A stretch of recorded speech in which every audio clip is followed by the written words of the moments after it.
Hello, guys and girls. I decided to do this video about prejudice in the Philippines, as I have observed it, as I have read about it, as I've had other people tell me about it. For the most part,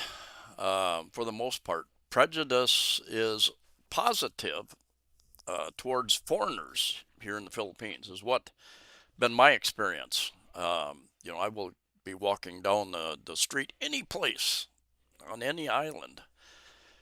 And cultures do change. Cultures, languages do change. I think they've got over 200 different languages here in the Philippines. Many indigenous groups, and who probably have a worse opinion of foreigners in particular, but and even other Filipinos, rulers, if you will.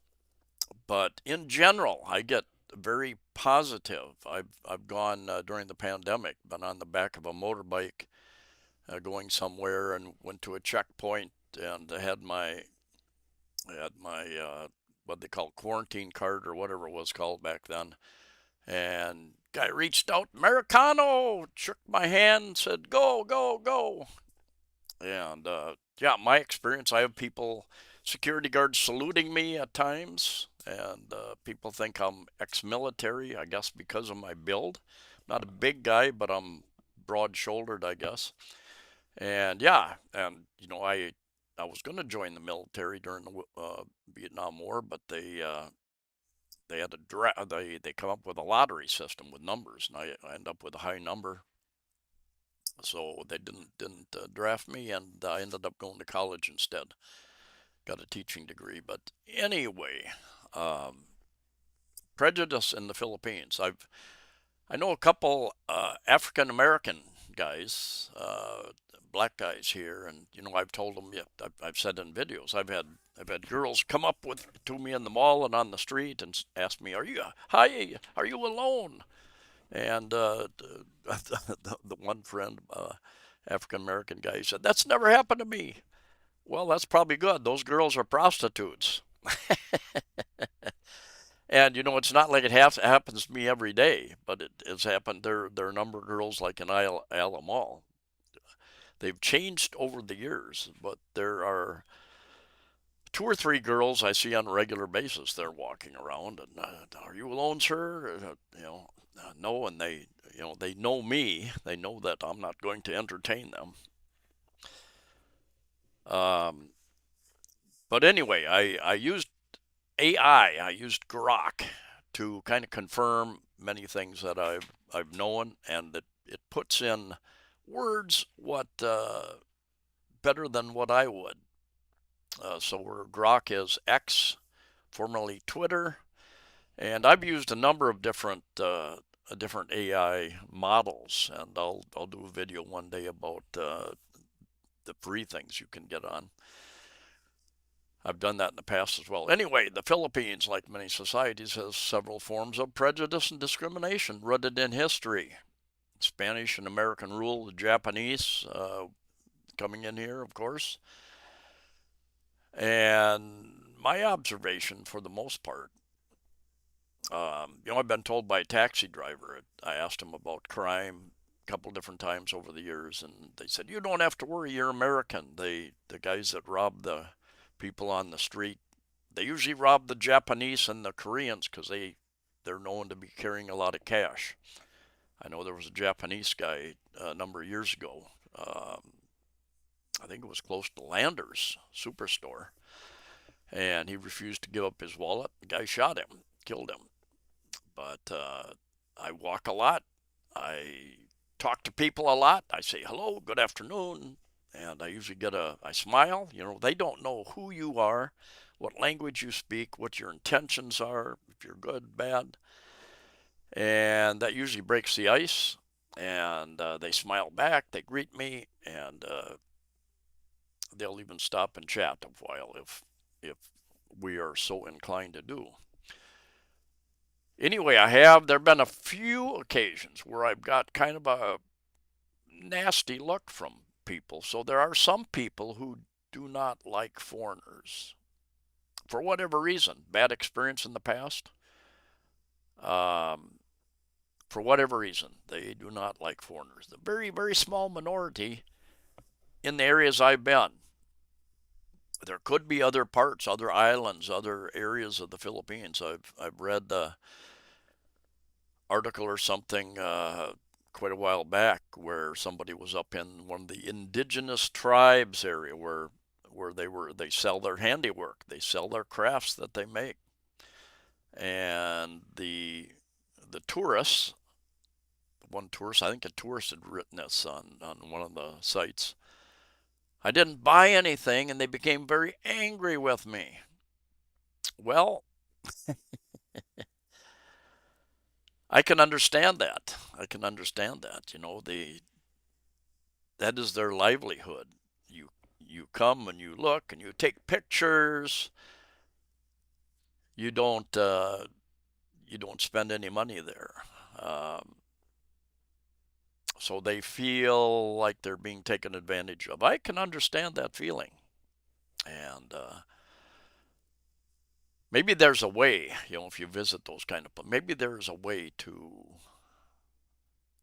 help the community. Maybe there is a donation or something that you can give, whether it's food or money or whatever, to some charity in that area and make it known. I don't know. You know, that would be different in every place. Anyway, colorism, prejudice based on skin tone, and boy, you go into these stores, grocery stores, supermarkets, especially pharmacies, and they have shelf after shelf after shelf with skin whitening products. White skin is favored over dark skin generally. Dark skin, lighter skin Spanish, Europeans, dark skin often face assumptions that they're lower class, less attractive, less competent, derogatory terms like negra, negrito, or jokes about looking like a maid. If you're working outdoors, like a farmer, or you're manual labor, you're a contractor. Um, my own observation over 10 years that I've been here is that I have not seen any outward towards like non non-Filipino darker skinned people. I have not seen um, any prejudice like that, and I haven't heard the many people I've talked to.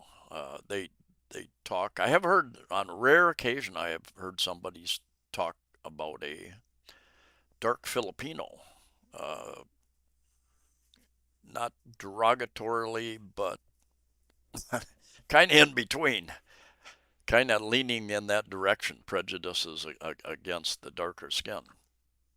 Um, Now, regional linguistic also, and I didn't know this until the last couple of years. Cebuano, down here in the central area, the Visayas, and they speak Visaya down here, Cebuano. And people in Manila, the Tagalog-speaking people up in Luzon, look down, not everybody, but many of those look down on the people who are not speaking Tagalog, Filipino. You know, the national language is Filipino, which is made up primarily of Tagalog, but also they incorporated, I think back in the 80s, they made a language um, called Filipino. Mostly Tagalog, but also made up, they took words from many of the different languages and added in. So there's Cebuano, and even you go to ATM, I used to always say, do you want Taglish or do you want English? Taglish being half Tagalog, part English, because even in Manila, even in Luzon, very few people speak 100% Tagalog. They keep mixing in English words. But yeah, there is some assumption that non-Luzon groups are less progressive or more backward. Interesting. And I have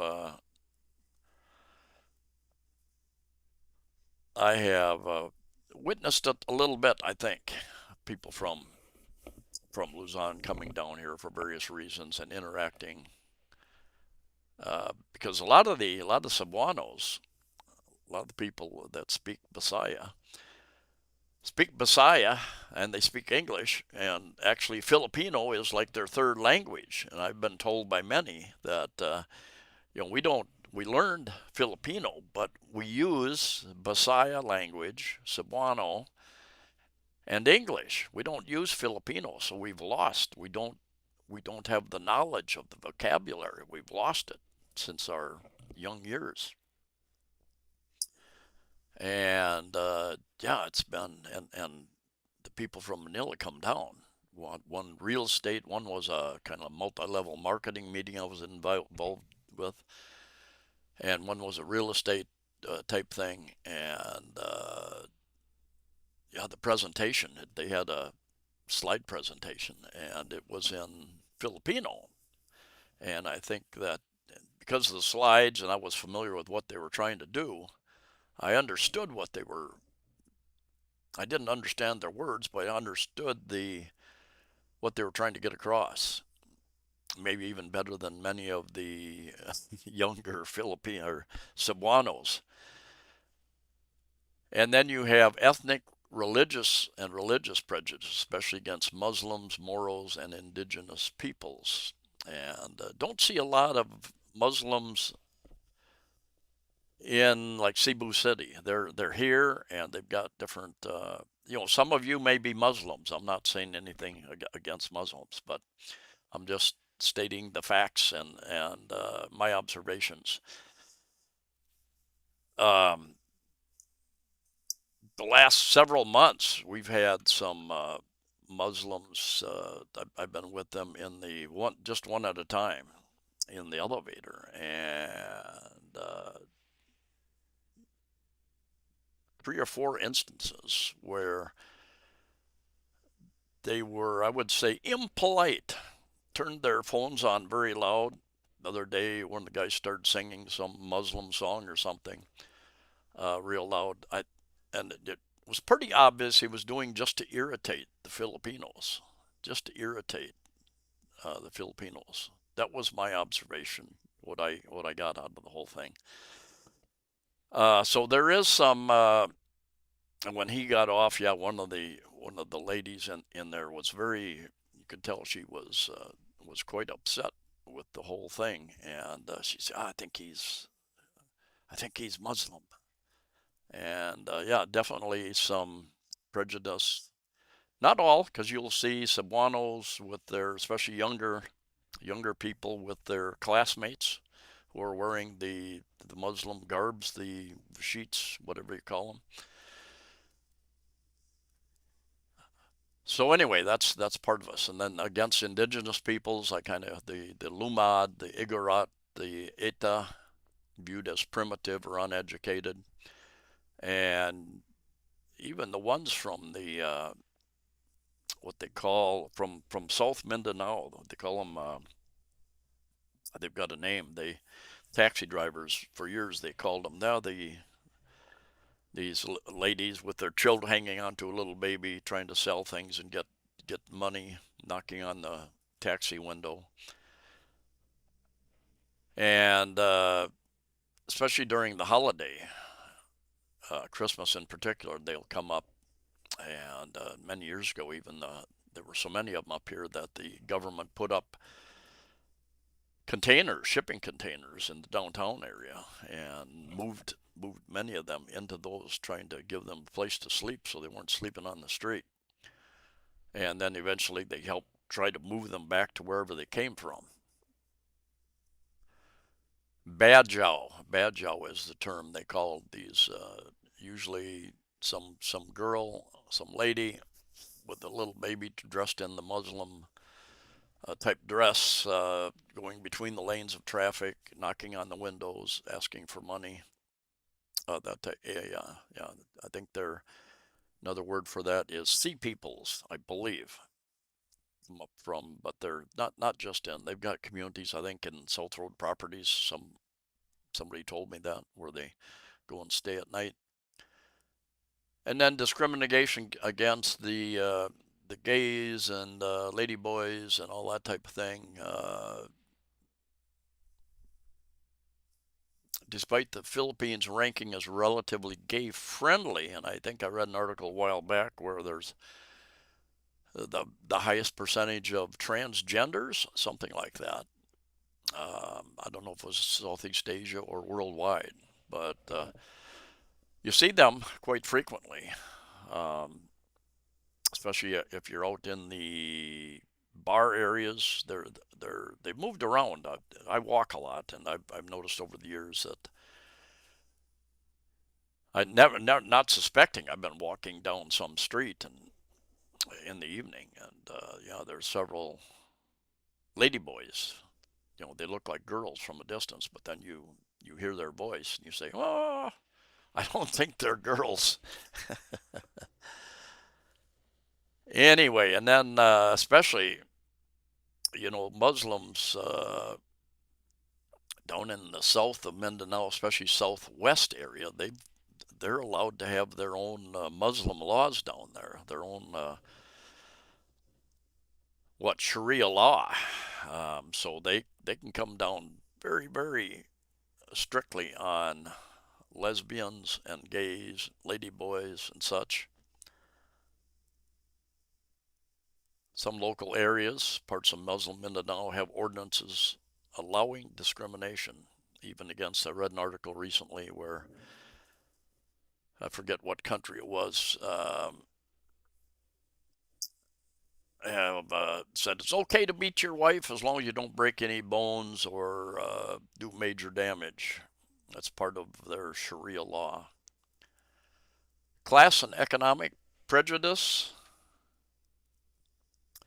Class and economic prejudice.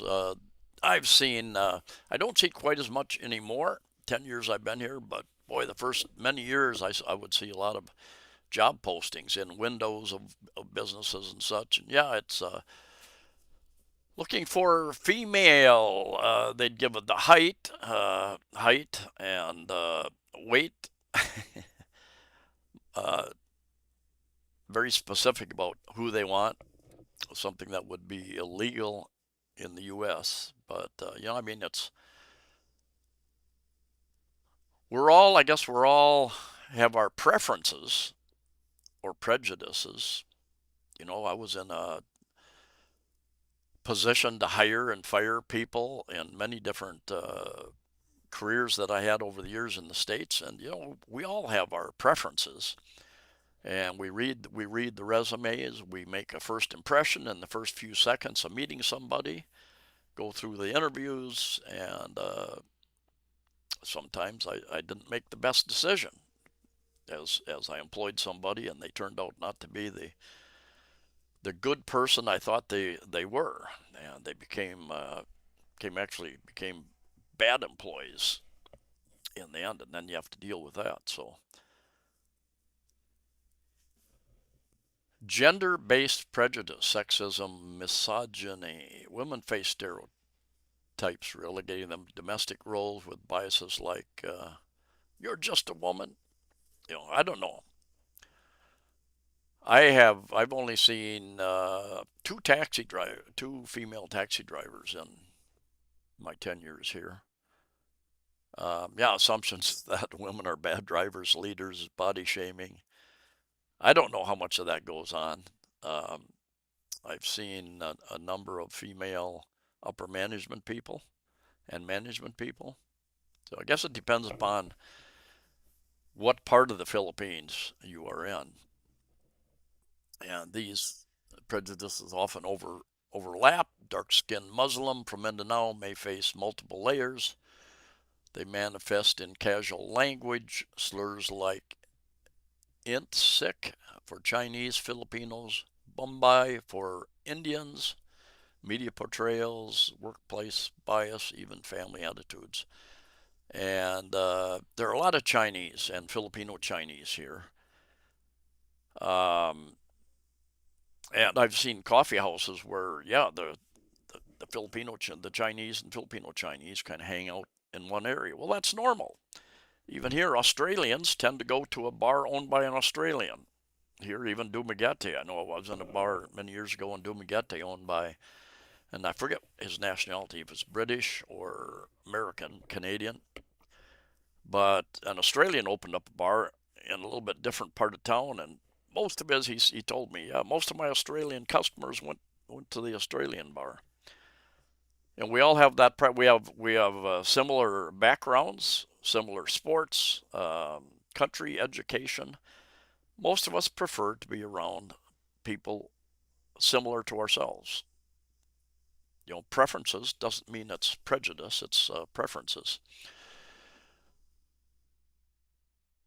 Anyway, this when I asked this question, it took 2.6 minutes to come up with this summary. I don't know why it took so long, but yeah, this AI is amazing.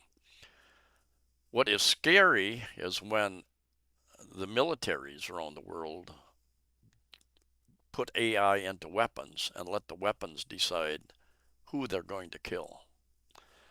Read an article, in fact, just today, where they tested the many AI models, and over 90% of the time, the AI model in a war situation decided to use a nuclear weapon. Not good. Not good. Kiss your, you know what, goodbye, if that ever happens.